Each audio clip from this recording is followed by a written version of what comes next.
स्वागत है एक बार फिर से हमारे चैनल इजी फार्मा क्लासेस में। तो आज का हमारा लेक्चर है लेक्चर नंबर 5 एंडोप्लाज्मिक रेटिकुलम। इसके पहले लेक्चर में हमने पढ़ा था न्यूक्लियस के इंट्रोडक्शन। न्यूक्लियस मेम्ब्रेन जो होती है किस चीज़ की बनी हुई होती हैं, उसकी लेयर कैसी होती है और एक न्यूक्लियस में क्या क्या पार्ट होते हैं न्यूक्लियस के, न्यूक्लियस मेम्ब्रेन के बारे में पढ़ा था। तो शुरू करते हैं आज का टॉपिक एंडोप्लाज्मिक रेटिकुलम।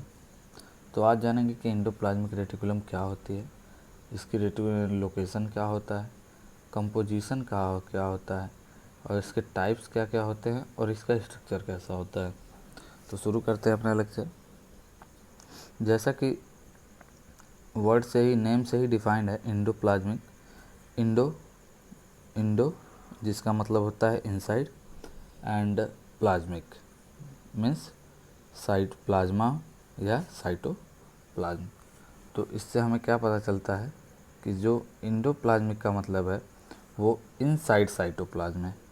और रेटिकुलम, तो रेटिकुलम उसको कहते हैं जो नेटवर्क लाइक स्ट्रक्चर होता है, या फिर ये कह लें कि जो लॉन्ग ट्यूब्यूल नेटवर्क होता है उसी को रेटिकुलम कहते हैं। तो एंडोप्लाज्मिक रेटिकुलम का सिंपली मतलब ये हुआ कि नेटवर्क लाइक स्ट्रक्चर जो साइटोप्लाज्म में पाया जाता है किसी भी सेल के। शॉर्ट फॉर्म में इसको ER भी कहते हैं, एंडोप्लाज्मिक रेटिकुलम।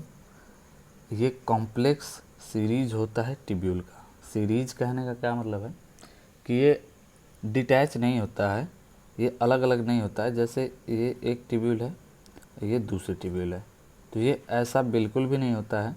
ये एक दूसरे से अटैच होता है। जैसे ये है, यहाँ पे पॉइंट है, ये कोई न्यूक्लियस है, इसकी पोर जो है एक दूसरे से अटैच है, नेटवर्क एक दूसरे से अटैच है, जिसकी वजह से कॉम्प्लेक्स फॉर्म हो जाता है, जटिल हो जाता है। तो जिसकी वजह से हम इसे कहते हैं कॉम्प्लेक्स सीरीज ऑफ ट्यूब्यूल या नेटवर्क ऑफ ट्यूब्यूल। अब आते हैं एंडोप्लाज्मिक रेटिकुलम की जो है कंपोजिशन क्या होती है। तो इसकी कंपोजिशन पहली होती है जो प्रोटीन होती है और दूसरी जो है वो लिपिड होती है। और एंडोप्लाज्मिक जो है रेटिकुलम 2 टाइप्स की होती हैं। पहला ग्रैन्युलर एंडोप्लाज्मिक रेटिकुलम, दूसरा ये ग्रैन्युलर एंडोप्लाज्मिक रेटिकुलम। तो पहला ग्रैन्युलर एंडोप्लाज्मिक रेटिकुलम को रफ एंडोप्लाज्मिक रेटिकुलम भी कहा जाता है। रफ एंडोप्लाज्मिक रेटिकुलम क्यों कहा जाता है कि मान लेते हैं जैसे ये एंडोप्लाज्मिक रेटिकुलम ट्यूब्यूल है जो न्यूक्लियस से निकली हुई है। इसी फिगर में समझ लेते हैं, ये एंडोप्लाज्मिक रेटिकुलम है जो न्यूक्लियस से निकली हुई है। तो अगर इस पे जब इस पे राइबोसोम जो है अटैच हो जाएंगे इस एंडोप्लाज्मिक रेटिकुलम को, तो ये ग्रैन्यूल लाइक स्ट्रक्चर बना लेंगी, जिसकी वजह से ये रफ दिखने लगेंगी। इसकी वजह से इसको हम रफ एंडोप्लाज्मिक रेटिकुलम कहते हैं। तो ribosome are attached on the surface, hence they are granular in appearance. It is site of protein synthesis. जो ये रफ एंडोप्लाज्मिक रेटिकुलम होती हैं ये प्रोटीन सिंथेसाइज करती हैं। तो इसका ये तो एक फंक्शन हो गया, फंक्शन 1 कि ER जो होती हैं प्रोटीन सिंथेसाइज करती हैं। और जो होता है free ribosome are found in the cytoplasm, they synthesize cytoplasmic protein. दूसरा फंक्शन हो गया फंक्शन 2। ये क्या करती हैं, ये साइटोप्लाज्म में प्रोटीन सिंथेसिस करती हैं। कब? जब ये फ्री होती हैं। एग्जाम्पल की बात करेंगे, हेमोग्लोबिन Hg जिसको कहते हैं। तो ये प्रोटीन जो है वो एंडोप्लाज्मिक रेटिकुलम जो है राइबोसोम जो प्रेजेंट है वो बनाती है। तो अब इसकी फंक्शन देख लेते हैं कि फंक्शन क्या क्या होते हैं। तो पहला है RER responsible for making insulin due to rough endoplasmic reticulum और ER और RER present in pancreatic cells, pancreatic beta cells. जो एक पर्टिकुलर सेल है बीटा सेल जिसको कहते हैं, उसमें ये उसकी हेल्प से ये क्या करती हैं, इंसुलिन बनाती हैं, insulin. Antibody synthesis in RBC, और आरबीसी में एंटीबॉडी सिंथेसाइज का काम करती हैं। दूसरा हमारा एंडोप्लाज्मिक रेटिकुलम का टाइप है ए ग्रैनुलर और स्मूथ ईआर। तो इसको ए ग्रैनुलर इसीलिए कहा जाता है क्योंकि इस ईआर पे, इस टिब्यूल पे जो है राइबोसोम्स प्रेजेंट नहीं होते हैं, जिसकी वजह से ये स्मूथ अपीयरेंस देते हैं। तो इसको हम स्मूथ ईआर कहते हैं या स्मूथ एंडोप्लाज्मिक रेटिकुलम कहते हैं। तो यही लिखा हुआ है, not ribosomes are not attached to the surface, hence it is smooth in appearing.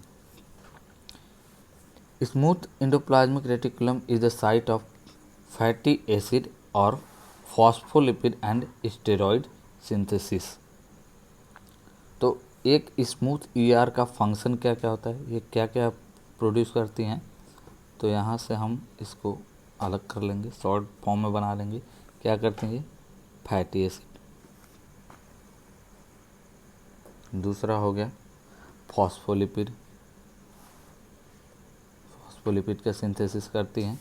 और तीसरी हो गई स्टेरॉइड्स की भी सिंथेसिस करती हैं ये, जो स्मूथ एंडोप्लाज्मिक रेटिकुलम होती हैं। स्मूथ एंडोप्लाज्मिक रेटिकुलम इनएक्टिवेट और detox a variety of chemicals including alcohol, pesticide and carcinogens. तो स्मूथ एंडोप्लाज्मिक रेटिकुलम का एक और फंक्शन होता है, जो कि हम कह सकते हैं एक मेजर फंक्शन होता है।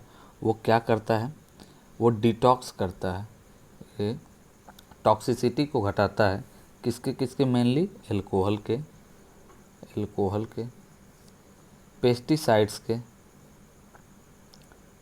और कार्सिनोजेंस वो सब्सटेंस होते हैं जिसकी वजह से कैंसर कॉज होता है, उनको हम कार्सिनोजेन कहते हैं।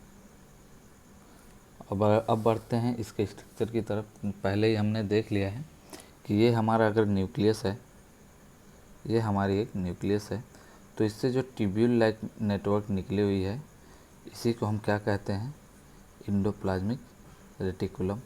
एक्सटेंड होके ये बड़ी होती जाती हैं, कॉम्प्लेक्स फॉर्म बनाती जाती हैं, और जब इस पर राइबोसोम्स अटैच हो जाती हैं तो इसको हम क्या कहते हैं, RER, शॉर्ट फॉर्म में क्या कहते हैं, RER, जिसका मतलब होता है rough endoplasmic reticulum, rough endoplasmic reticulum. और जिस पे राइबोसोम्स अटैच नहीं होते हैं और जिसका अपीयरेंस स्मूथ दिखता है, उसको हम क्या कहते हैं, smooth endoplasmic reticulum, smooth ER।